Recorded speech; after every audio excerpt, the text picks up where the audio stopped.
प्रिया, एक तरफ जहां फिल्में लगातार सिनेमा हॉल्स में रिलीज हो रही है, थिएटर में रिलीज हो रही है, वहीं एक और फिल्म यानी जो कल रिलीज हुई है नेटफ्लिक्स पर, माँ बहन, उसने सबसे ज़्यादा ध्यान खींचा हुआ है लोगों का। बिल्कुल बबली, और अगर देखा जाए तो आज का जो यूथ है या आज की जनरेशन कह लो, वो थिएटर से ज़्यादा OTT प्लेटफॉर्म्स को देखना प्रेफर करती है। और वही फिल्म माँ बहन कल रिलीज़ हुई है, जिसके बारे में अभी हम बात करेंगे। हेलो दोस्तों, स्वागत है आपका इंडिया डेली के खास शो फिल्मी गॉसिप में। मैं हूँ आपके साथ बबली रौतेला और मैं हूँ आपके साथ प्रिया सिंह। तो आज हम बात करेंगे जो कल रिलीज हुई है नेटफ्लिक्स पर, माँ बहन डार्क कॉमेडी फिल्म है। इस फिल्म के अहम किरदारों की बात करें तो माधुरी दीक्षित, तृप्ति डिमरी, रवि किशन और एक और जो धर्मा दुर्गा है, वो सबसे ज़्यादा इस फिल्म में लाइमलाइट चुरा रही है। तो प्रिया, मेरा सवाल अभी तुमसे ये है, क्या तुमने ये इस नई मूवी देखी? बिल्कुल देखी बबली, और मुझे काफ़ी इंटरेस्टिंग लगी, डिफरेंट लगी स्टोरी लाइन, क्योंकि हमेशा से माधुरी दीक्षित को हमने सॉफ्ट गर्ल में देखा है, उनको उनका एक लाइट कैरेक्टर कह लो या फिर एक पॉजिटिव कैरेक्टर में देखा है। बिल्कुल, बॉलीवुड की धक धक गर्ल अचानक से ऐसे एक रोल निभा रही है। बिल्कुल, अगर उनकी ये भी बात करें, हाल ही में लास्ट ईयर उन्होंने मिसेस देशपांडे में भी भूमिका निभाई थी, और उनकी फिल्में जैसे कि हम आपके हैं कौन, दिल तो पागल है, तो उससे लोग उनको रिलेट करते हैं। लेकिन अभी वो OTT प्लेटफॉर्म्स पर ऐसे ही सस्पेंस थ्रिलिंग मूवीज़ में काम कर रही हैं, तो वो भी काफ़ी अट्रैक्टिव है और काफ़ी लोगों को अपनी ध्यान उनकी तरफ खींच रहा है। वही चीज़ है कि एक तरफ वो कहाँ उनका एक टाइम होता है ना, कहते हैं ना अपने पीक पर वो अपनी कैसे रोमांटिक मूवी धक धक गर्ल के नाम से जानी जाती थी, लेकिन अब जहाँ एक तरफ नए जेंजी वर्ड से नए कैरेक्टर्स, नए किरदार जो मूवीज़ में आ गए हैं, उसके बाद वो भूल भुलैया में उससे पहले एक भूत के किरदार में दिखाई दी थी। लास्ट ईयर उनकी एक थ्रिलर मूवी सीरीज आई थी मिसेस देशपांडे, जिसमें उन्होंने एक तरह का सीरियल किलर का किरदार निभाया था। तो मुझे लग रहा है ना कि ये जो धीरे धीरे जो एक्ट्रेसेस जो एकदम पीक पे रहा करती थी, करीना, कटरीना, माधुरी, करिश्मा, तो उसके बाद ये जो धीरे धीरे अपना जॉनर चेंज कर रही है, अचानक से डार्क कॉमेडी, फिर क्या सस्पेंस वाली मूवी, थ्रिलर मूवी, तो कहीं ना कहीं जो ये लोगों का या एक्टर्स का स्विच कह लो या लोगों के ऑडियंस का जो इनकी तरफ स्विच जा रहा है। क्योंकि इससे पहले लोग जो है वो थिएटर में मूवी देखते थे, अभी आज ही रिलीज हुई है जवानी का इश्क होना है, तो क्या लगता है कि वो ज़्यादा अच्छा करेगी या ये जो अभी हाल ये माँ बहन? देखो, वो तो समय बताएगा बबली, लेकिन मुझे ऐसा लग रहा है कि लोगों को थिएटर से ज़्यादा मतलब जो डिफरेंट जॉनर आता है ना, वो पसंद आता है। लेकिन जैसे अगर ये जवानी की बात करें तो उसमें भी शायद कुछ ट्रायंगल का ही है, तो मुझे ऐसा लगता है कि लोगों को जो डिफरेंट जॉनर है वो पसंद आता है। जैसे सस्पेंस ज़्यादा पसंद आता है लोगों के, अब क्या होगा, अब क्या होगा। जो आज के ऑडियंस की अगर हम बात करें, यूथ ऑडियंस बेसिकली मूवी देख रहा है, तो वो लोग थिएटर में कम जाना पसंद करते हैं, और OTT प्लेटफॉर्म जितने जियो हॉटस्टार हो गए, नेटफ्लिक्स हो गया, अमेजोन हो गया, इस पे ज़्यादा घर बैठे जो है मूवीज़ देखना पसंद करते हैं। बिल्कुल, बिंज वॉच। हाँ, और जो अभी हाल ही में ये माँ बहन रिलीज हुई है, तो मुझे लगता है इसका जो ट्रेलर आया था माँ बहन का, तो तभी से ही माधुरी दीक्षित जो है लाइमलाइट में आ गई थी भाई, कि अब तो ये देखना है हर किसी। क्योंकि बबली बात ये है ना कि माधुरी दीक्षित को लोग 1980 से देख रहे हैं, 1980 से देख रहे हैं,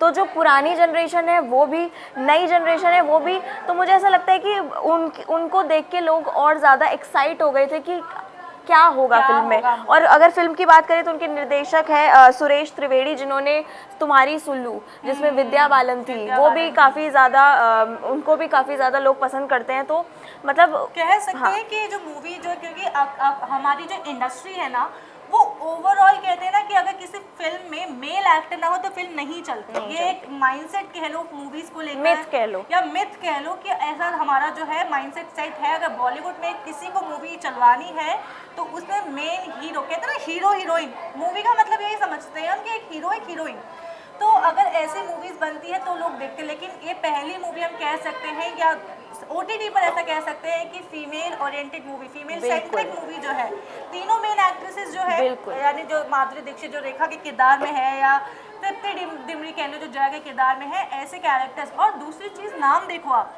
रेखा जया, ये तो वही बात हो गई कि किसी पे तंज कसने वाली बात, या वाली चीज कह लो, या कह लो कि नाम जो इतना एक चल रहा है। इसके अलावा अगर बात करें तृप्ति डिमरी की, तृप्ति डिमरी के काम की अगर बात करें, तो इससे पहले तृप्ति डिमरी को हमने ओ रोमियो में देखा था, और सबसे ज़्यादा उनकी फिल्म लैला मजनू जब वो रिलीज़ हुई थी तब इतनी नहीं लोगों ने पसंद करी, लेकिन अभी 2025 में और 2024 में इतनी ज़्यादा पसंद करी लोगों ने कि जब वो री रिलीज़ हुई तो लोग देखने गए और उस मूवी को फील किया लोगों ने। और मैंने पर्सनली मैं भी देखने गई थी और मुझे भी बहुत ज़्यादा उसकी स्टोरी लाइन बहुत अच्छी लगी, बहुत डिफरेंट लगी।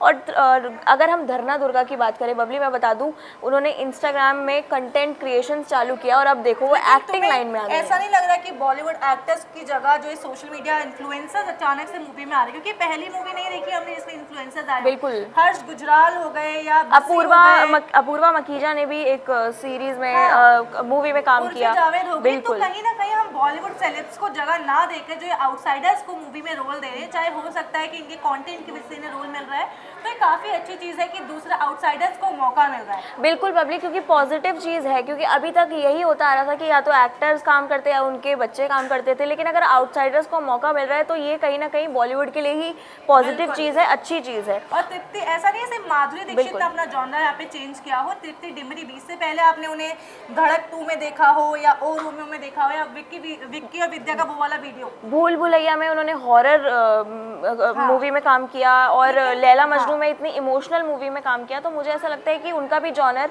काफ़ी चेंज होता है। उनकी आपने बुलबुल मूवी देखी थी? मुझे पर लग रहा है ना कि यार मैंने उसकी बुलबुल भी देखी है तृप्ति डिमरी की, और मैंने कला भी देखी है। अगर कला देखी हो तो हाँ, वो बहुत अच्छी जिस थी। तरह का काम उन्होंने बुलबुल में और कला में किया है, उस तरह का काम शायद हमने उनको इस मूवी में नहीं देखा, माँ बहन में। क्योंकि ये जॉनर चेंज हो गया ना, इसमें कॉमेडी आ गई, इसमें सस्पेंस आ गया, थोड़ा ये इन्होंने गांव का तड़का लगाया है कि गांव में लोग कैसे, हाँ, लैंग्वेज के ऊपर। बिल्कुल। रीजनल लैंग्वेज जो यूज़ की गई है, लैंग्वेज ने भी सबसे ज़्यादा ध्यान खींचा है। और रही बात एक्टिंग की, तो मुझे लगता है कि शायद माधुरी दीक्षित तो यार ऑब्वियसली प्रो है, उन्हें तो कौन ही कंपटीशन देगा, लेकिन तृप्ति डिमरी से थोड़ी सी उम्मीदें ज़्यादा थी, क्योंकि इससे पहले कि अगर उनकी मूवीज़ कंपेयर की जाए तो कला और बुलबुल जैसी मूवीज़ पे, लैला मजनू जैसी मूवीज़ पे उन्होंने जो बार है ना वो यहाँ सेट किया हुआ है। लेकिन अब इस तरह के कैरेक्टर्स वो कर रही हैं। कैरेक्टर्स पे मुझे कोई दिक्कत नहीं है प्रिया, लेकिन मुझे ऐसा लगता है कि शायद वो कुछ और अच्छे, उनकी जो डायलॉग्स डिलीवरी है कह लो, या डायलॉग्स अच्छे नहीं मिले शायद, क्योंकि कॉमेडी पंचलाइन वो ज़्यादा, अगर मूवी डार्क कॉमेडी है तो हो सकता है कि शायद वो कॉमेडी और अच्छी हो सकती थी। वही बात है ना कि क्या पता उनका जॉनर इमोशनल हो, क्योंकि धड़क 2 में भी काफ़ी इमोशनल सीन्स थे, है ना। हाँ। और बुलबुल में भी काफ़ी इमोशनल सीन्स थे, जो उनका एक कैरेक्टर निकल के आया था। यही अगर हम माधुरी दीक्षित के कैरेक्टर रेखा की बात करें तो वो उसमें विधवा होती हैं और वो खुल के अपनी पॉइंट ऑफ व्यूज़ रखती हैं, सचती हैं, संवरती हैं, तो लोगों को, सोसाइटी को वो बात नहीं पसंद आती। तो वही एक डिफरेंट थीम इस मूवी में दिखाया गया है। और इसके अलावा सोशल मीडिया इन्फ्लुएंसर्स भी जो मूवी की तरफ डेब्यू कर रहे हैं, क्योंकि अगर बात करें धरना दुर्गा की, तो इनकी सेकंड मूवी है, इससे पहले भी ये एक मूवी में काम कर चुकी है। और दूसरा रवि किशन भाई, भोजपुरी एक्टर जो बॉलीवुड में आए, अब धीरे धीरे तुम भाई हमारा ओटीटी, या कह सकते हो ना कि ओटीटी में धीरे धीरे तुम, बिल्कुल, भोजपुरी स्टार्स जो है वो बिल्कुल रॉ एक्टर हैं और उनको भी काफ़ी ज़्यादा उनकी फैन फॉलोइंग भी बहुत है और वो पॉलिटिक्स में भी हैं, तो काम किया। बिल्कुल कोई कमी नहीं है एक्टिंग में। माधुरी दीक्षित के साथ अगर बंदे ने बराबर, कहते हैं ना कि एक्टिंग में अगर आप हाथ नहीं पकड़ पा रहे हो, तो ऐसे एक्टर्स जहाँ एक तरफ माधुरी दीक्षित है, एक तरफ तृप्ति डिमरी है, तो कहीं ना कहीं रवि किशन ने भी बराबर काम किया है। और सबसे अच्छी कॉमेडी पर्सनली जो मुझे लगी है वो धरना दुर्गा भाई, बंदी अपने सोशल मीडिया पे भी बराबर काम करती हैं, यहाँ पर भी जो उनके एक्सप्रेशन है, बीच बीच में जो पंच लाइन मारी है, तो बराबर मुझे लग रहा है। तुमने उनकी मिमिक्री देखी है, कितनी अच्छी करती हूँ हर किसी को, और जब वो मेल मिमिक्री जैसे पापा की कर रही होती है, दादाजी की, बुढ़े अंकल की, तो मुझे तो वो बहुत ही ज़्यादा डिफरेंट और यूनिक कैरेक्टर लगती हैं। तो मुझे ऐसा लगता है कि वो काफ़ी अच्छा अपना वो दे सकती हैं मूवीज़ में। बिल्कुल। और इसके अलावा अगर मूवी की काम की मैं बात करूं, तो मुझे लग रहा है ना कि मूवी शायद और अच्छी हो सकती थी, क्योंकि आप समझ रहे हो आपने माधुरी दीक्षित को मूवी में कास्ट किया है, तो कहीं ना कहीं डायलॉग्स राइटिंग थोड़ी सी ढीली पड़ गई है। क्योंकि अगर माधुरी किसी मूवी में काम कर रही हैं, मिसेस देशपांडे के बाद, अगर तुमने मिसेस देशपांडे देखी हो तो उसमें उन्होंने सीरियल किलर का किरदार निभाया है, बहुत ही उम्दा प्रदर्शन था उनका। बिल्कुल। लेकिन वहाँ से अब आप उनको एक डार्क कॉमेडी में, सोचो थ्रिलर से आप उन्हें डार्क कॉमेडी में ले रहे हो, और डार्क कॉमेडी में आने के बाद इस तरह के डायलॉग्स दे रहे हो। एक्टिंग में 10 आउट 10, लेकिन अगर मैं बात करूँ डायलॉग्स की, तो डार्क कॉमेडी के बाद इस तरह की डायलॉग डिलीवरी शायद कुछ और हो सकता था। ह्यूमर जो था वो एवरेज ह्यूमर था, ह्यूमर में कुछ खास ऐसा था नहीं। अगर बॉलीवुड से कंपेयर करें या बात करें थिएटर की, तो उसके पहले जो अक्षय कुमार की मूवीज़ आई हैं, भूत बंगला हो उनसे तो आप कंपेयर कर ही नहीं सकते बबली। उनका तो एंटरटेनमेंट का जो उन्होंने बार सेट कर रखा है वो बहुत ही डिफरेंट है। उनसे तो मुझे नहीं लगता कि जैसे अगर आप अक्षय कुमार को ले लो या राजपाल यादव को ले लो, इन्होंने ना एक कॉमेडी का जॉनर क्रिएट किया था। तो इनकी टक्कर तो मुझे नहीं लगता कोई कर सकता है। लेकिन आगे मुझे ऐसा लग रहा है ना कि अगर आप OTT पे देख रहे हो, क्योंकि हम जनरली OTT पे अगर कोई मूवी या सीरीज रिलीज हो रही है ना, तो हम उसका बार ऑटोमेटिक अपने दिमाग में ना सेट कर देते हैं कि वो हाई तो होगा ही होगा। क्योंकि इससे पहले भी OTT मतलब ना यार हमारा दिमाग में कि आउटस्टैंडिंग तो कुछ अच्छा ही देखने को मिलेगा। क्योंकि थिएटर में क्या होता है ना,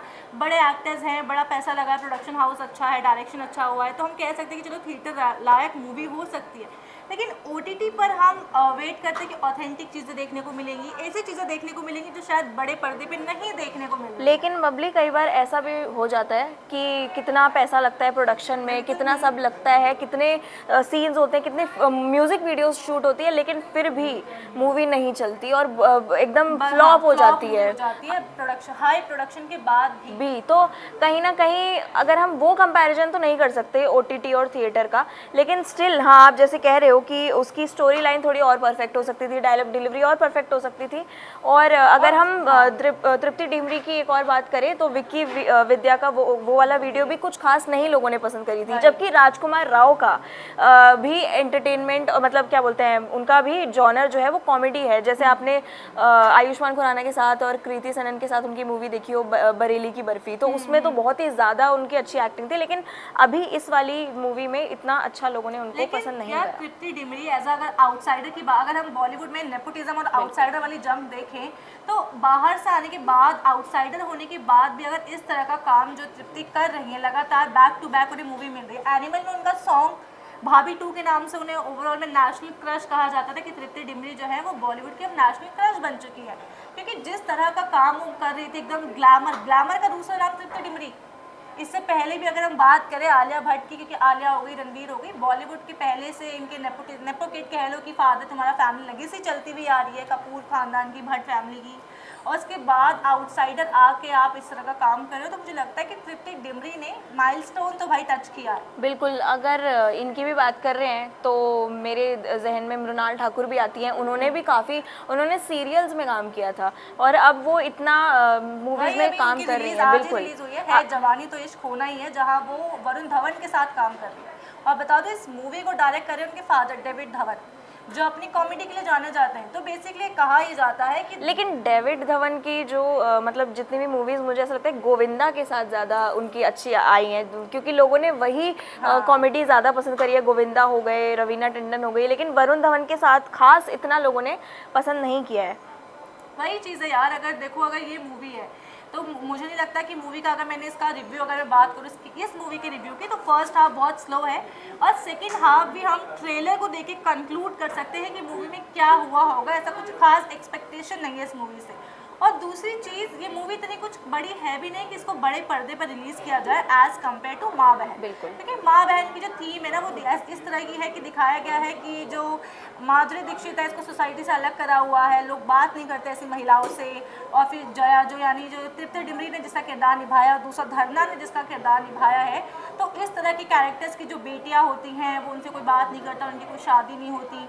क्या एक और लाइन इसमें यूज़ की है कि अगर सेब के पेड़ से अगर सेब गिरेगा तो ज़्यादा दूर नहीं गिरेगा। इसका मतलब है ये दिखाया गया है कि ओवरऑल अगर ऐसे किरदारों की यानी ऐसे इंसानों के अगर बच्चे हैं तो वो उनसे क्या ही अलग करेंगे, उनके जैसा ही करेंगे या उनकी ब्लड लाइन ही फॉलो करेंगे। ये वही है ना बबली, ये सोसाइटी में जो लोग असलियत में सोचते हैं ना औरतों के बारे में, वही इस स्टोरी लाइन में दिखाया गया है। और ये बहुत ही बड़ा मैसेज भी दे दिया गया है कि औरतों को, चाहे वो विधवा हो, चाहे वो शादीशुदा हो, चाहे वो सिंगल हो, अगर वो सिंगल इंडिपेंडेंट भी है तो भी उसको ताने मारे जाते हैं, तो भी उसको बोला जाता है कि इसमें ही कुछ कमी है। बिल्कुल। प्रियंका चोपड़ा ने चीज़ कहा था कि अगर आप किसी कंपनी के CEO हैं, आप हस्बैंड, आप फादर हैं, तो सेम आपसे कोई क्वेश्चन नहीं कर रहा, तो वाई मी, अगर वो भी एक मदर है, एक्ट्रेस है और किसी कंपनी की CEO होना डिजर्व करती है। तो वही चीज़ है यार, घूम फिर के जो ये फीमेल सेंट्रिक मूवी दिखाई गई है, जिसमें माधुरी का कैरेक्टर अलग और तृप्ति का अलग, धरना का अलग, धरना सोशल मीडिया एंड उसमें रवि किशन ने जो तड़का लगाया वो मुझे बहुत ही इंटरेस्टिंग लगा। मुझे डायलॉग्स बेसिकली बात करूँ तो मुझे जो लैंग्वेज यूज़ की गई है काफ़ी ज़्यादा पसंद आई है। लैंग्वेज का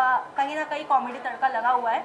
लेकिन वही है, घूम फिर के डायलॉग्स जो है, अगर हम बात करें माधुरी की, तो मुझे लगता है डायलॉग्स थोड़े और अच्छे हो सकते थे। एक्सप्रेशन में नो डाउट एक्सप्रेशन बहुत अच्छे थे, लेकिन डायलॉग्स डिलीवरी जो है इन सब से कंपेयर करूँ तो धरना की डायलॉग डिलीवरी मुझे ज़्यादा अच्छी लगी। और अगर हम बात करें ना, तो माधुरी दीक्षित धक धक गर्ल 59 की एज में भी इतना ग्लैमर, इतना ज़्यादा उनके फेस पे जो ग्लो आता है, मुझे नहीं लगता कि मतलब मेकअप से इतना भी हाइड हो जाता होगा। वो दिख जाता है कि उनकी बॉडी लाइक अभी भी इतना वो अपना मेंटेन करके रखते हैं। तो ये भी एक बहुत मतलब जो यंग गर्ल्स है उनके लिए एक वो है, मोटिवेशन है, इंस्पिरेशन और है। एक और चीज़, एक डायलॉग और है इस मूवी में जिसमें वो कहते हैं कि जैसे ही अपनी शादी के दिन आई थी ना, आज भी वैसे ही है। आफ्टर उनके बच्चे जो है, एक लड़की की शादी दिखा रखी है कि तृप्ति शादीशुदा है, सगाई होने वाली होती है, लेकिन बीच में वो सस्पेंस आ जाता है। वो मैं नहीं बोलूँगी, जिन्होंने नहीं देखी है वो जाके देखें और पता लगाएं कि क्या होता है। तो दोस्तों आज के लिए इतना ही। उम्मीद है कि आपको हमारी ये चिट चैट, आपको हमारी गॉसिप पसंद आई हो। अगर आपने भी ये मूवी नहीं देखी है तो देखिए जाकर, और हमें कमेंट सेक्शन में बताएं कि क्या आप हमारे इस रिव्यू से सहमत हैं या आपको कुछ और लगता है। बिल्कुल, फिलहाल के लिए इतना ही। तब तक के लिए देखते रहिए हमारा खास शो फिल्मी गॉसिप। देखिए इंडिया डेली 24/7 अब आपके स्मार्ट टीवी पर। इंडिया डेली मौजूद है सभी डिजिटल प्लेटफॉर्म पर लाइव और लगातार। इंडिया डेली 24/7 हर दिन राष्ट्र को समर्पित।